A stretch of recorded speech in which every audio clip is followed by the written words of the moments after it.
வணக்கம், ரெமி கிச்சனுக்கு உங்களை வரவேற்கிறேன். இன்றைக்கி நம்ம சப்பாத்தி, தோசை, இட்லி, ஆப்பம் எல்லாத்துக்குமே மேட்ச் ஆகிற மாதிரி ஒரு ஈஸியான உருளைக்கிழங்கு பட்டாணி சைட் டிஷ் செய்ய போகிறோம். ஹோட்டல்லலாம் நம்ம உருளைக்கிழங்கு பட்டாணி சைட் டிஷ் ரொம்ப விரும்பி சாப்பிடுவோம். அதே மாதிரி நம்ம வீட்லேயும் செய்யலாம். ஒரு குக்கர் எடுத்துக்கேன்.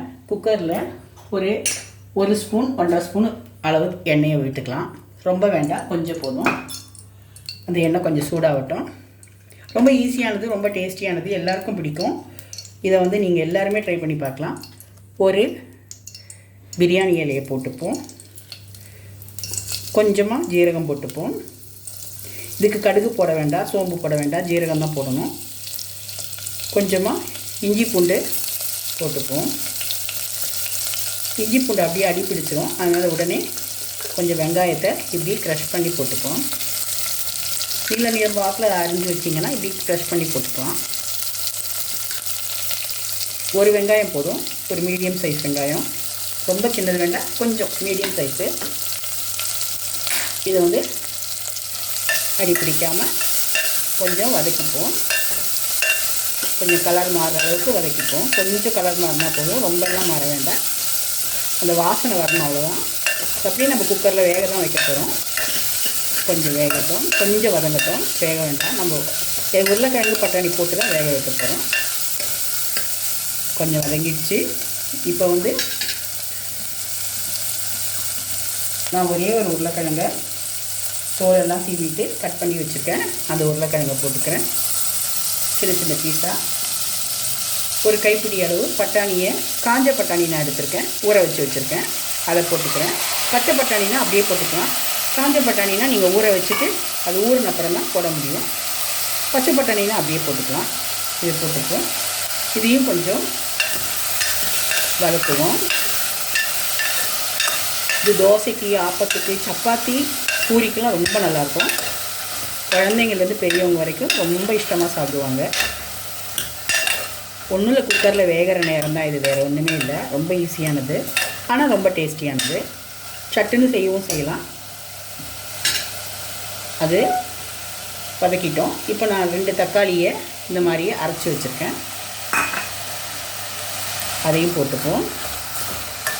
அதையும் கொஞ்சம் பச்சை வாசனை போகிறதுக்கு வதங்கட்டும். ஹை ஃப்ளேம்லேயே இருக்கட்டும்.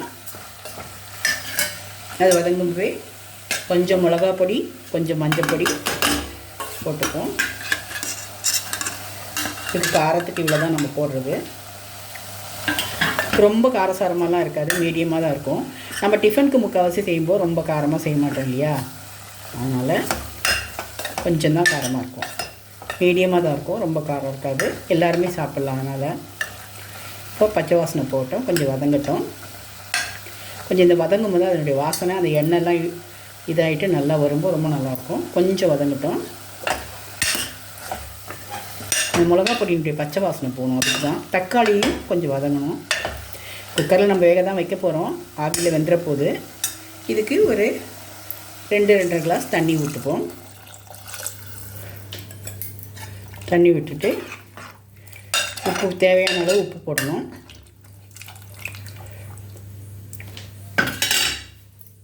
நான் கல்லுப்பு தான் போடுறேன்.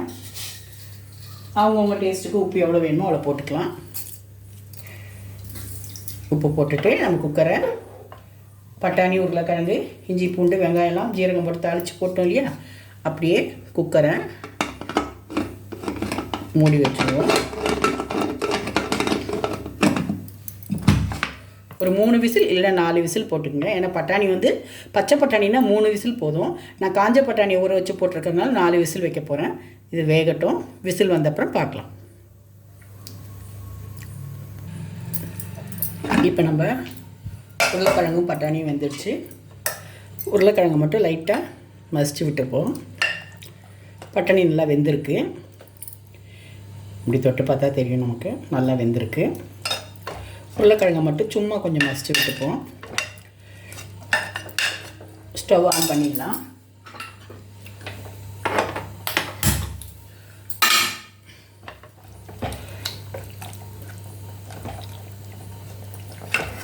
இதில் நம்ம தேங்காய் பால் அப்படி கரம் மசாலா எதுவுமே போடலைங்க. இது கரம் மசாலா பொடி போட போகிறோம்.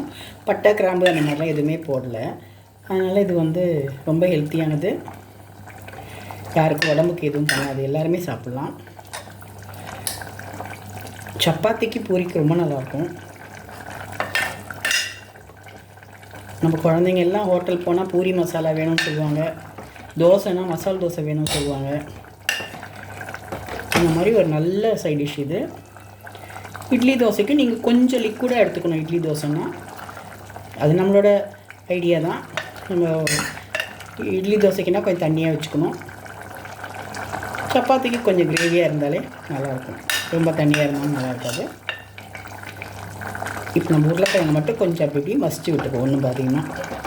ஏன்னா அப்போ தான் குழம்பு கொஞ்சம் கொழுப்பாக இருக்கும். கொழுக்கும் இல்லையா, அதுக்காக கட்டியாகும், கொலான்னு இருக்கும் கிரேவி மாதிரி. இல்லைன்னா அப்படியே தண்ணி தனியாக, பட்டாணி தனியாக, உருளைக்கிழங்கு தனியாக இருக்கும்.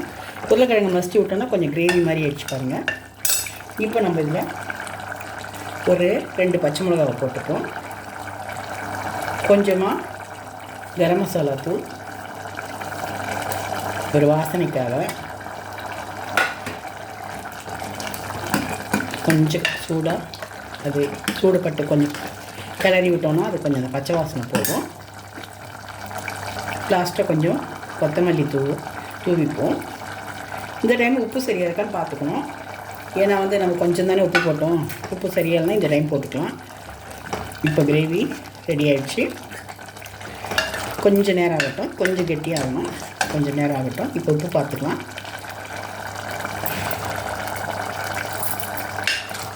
உப்பு சரியாக இருக்குது. காரம்லாம் கூட ரொம்ப சரியாக இருக்குது. நல்லா வாசனையாக இருக்குது. இந்த கொத்தமல்லி அதோட வாசனை, இஞ்சி பூண்டோட வாசனை, கரம் மசாலா தூளோட வாசனை எல்லாம் ரொம்ப நல்லா இருக்குது. சப்பாத்திக்கெலாம், சப்பாத்தி பிடிக்காதுன்னு சொல்கிறவங்க கூட நீங்கள் இந்த மாதிரி சைட் டிஷ் பண்ணிங்கன்னா 2 சப்பாத்தி சாப்பிட்றவங்க 4 சப்பாத்தி சாப்பிடுவாங்க. டயட் ஃபாலோ பண்ணுறவங்க எல்லாம் கூட சாப்பிட்லாம். இதே மாதிரி கொண்டக்கடலையை வச்சும் செய்யலாம். கொண்டக்கடலையும் உருளைக்கிழங்கு வச்சு கூட இதே மாதிரி பண்ணலாம். அதுவும் ரொம்ப ஹெல்த்தி, ரொம்ப டேஸ்டி. அதுவும் நல்லாயிருக்கும், எல்லாருக்கும் ரொம்ப பிடிக்கும். இப்போ நமக்கு இதை இன்னொரு சர்விங் பவுலுக்கு மாற்றிப்போம். ஸ்டவ் ஆஃப் பண்ணிட்டேன்.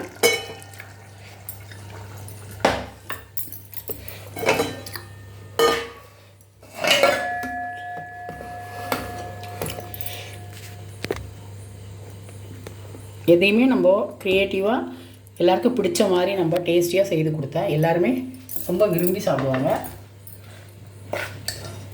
இப்போ பசங்களாம் அவசர அவசரமாக காலேஜ் போகிறாங்க, ஆஃபீஸ் போகிறாங்க. அப்போ இந்த மாதிரி உருளைக்கிழங்கு பட்டாணி, இந்த மாதிரி பச்சை பட்டாணி இருந்தால் நீங்கள் வந்து ஊற வைக்க வேண்டாம். காஞ்ச பட்டாணி இருந்தால் தான் ஊற வைக்கணும். அவ்வளோதான். இந்த ரெடி ஆகிடுச்சு இந்த கிரேவி. இப்போ ஒரு டேஸ்டியான உருளைக்கிழங்கு பட்டாணி கிரேவி சுட சுட ரெடி ஆகிடுச்சு. இந்த மழை காலத்துக்கு அதுவும் சூடாக சப்பாத்தி பண்ணி இந்த மாதிரி கிரேவி பண்ணி கொடுத்தீங்கன்னா எல்லோரும் ரொம்ப விரும்பி சாப்பிடுவாங்க. நீங்களும் ட்ரை பண்ணி பாருங்கள். ஈஸியானது. குக்கரில் ஒரு 4 விசில் வைக்கிறது தான் டைமு. பச்சை பட்டாணினா 2 விசில் வச்சாலே போதும். நான் காஞ்ச பட்டாணியாக இருக்குல்ல ஒரு 4 விசில் வச்சேன். ரொம்ப டேஸ்டியானது, ரொம்ப ஹெல்த்தியானது. நீங்களும் இதை மாதிரி ட்ரை பண்ணி பாருங்கள். ரெமி கிச்சனை எல்லோரும் ஃபாலோ பண்ணுங்கள், சப்ஸ்கிரைப் பண்ணுங்கள், லைக் பண்ணுங்கள், ஷேர் பண்ணுங்கள், ஃபாலோ பண்ணுங்கள் எங்களை. இதை மாதிரி ஈஸியான ரெசிபீஸ்க்கு எங்களை எப்போவுமே ஃபாலோ பண்ணுங்கள். நீங்கள் கொடுக்குற ஆதரவுக்கு ரொம்ப நன்றி. தேங்க்யூ.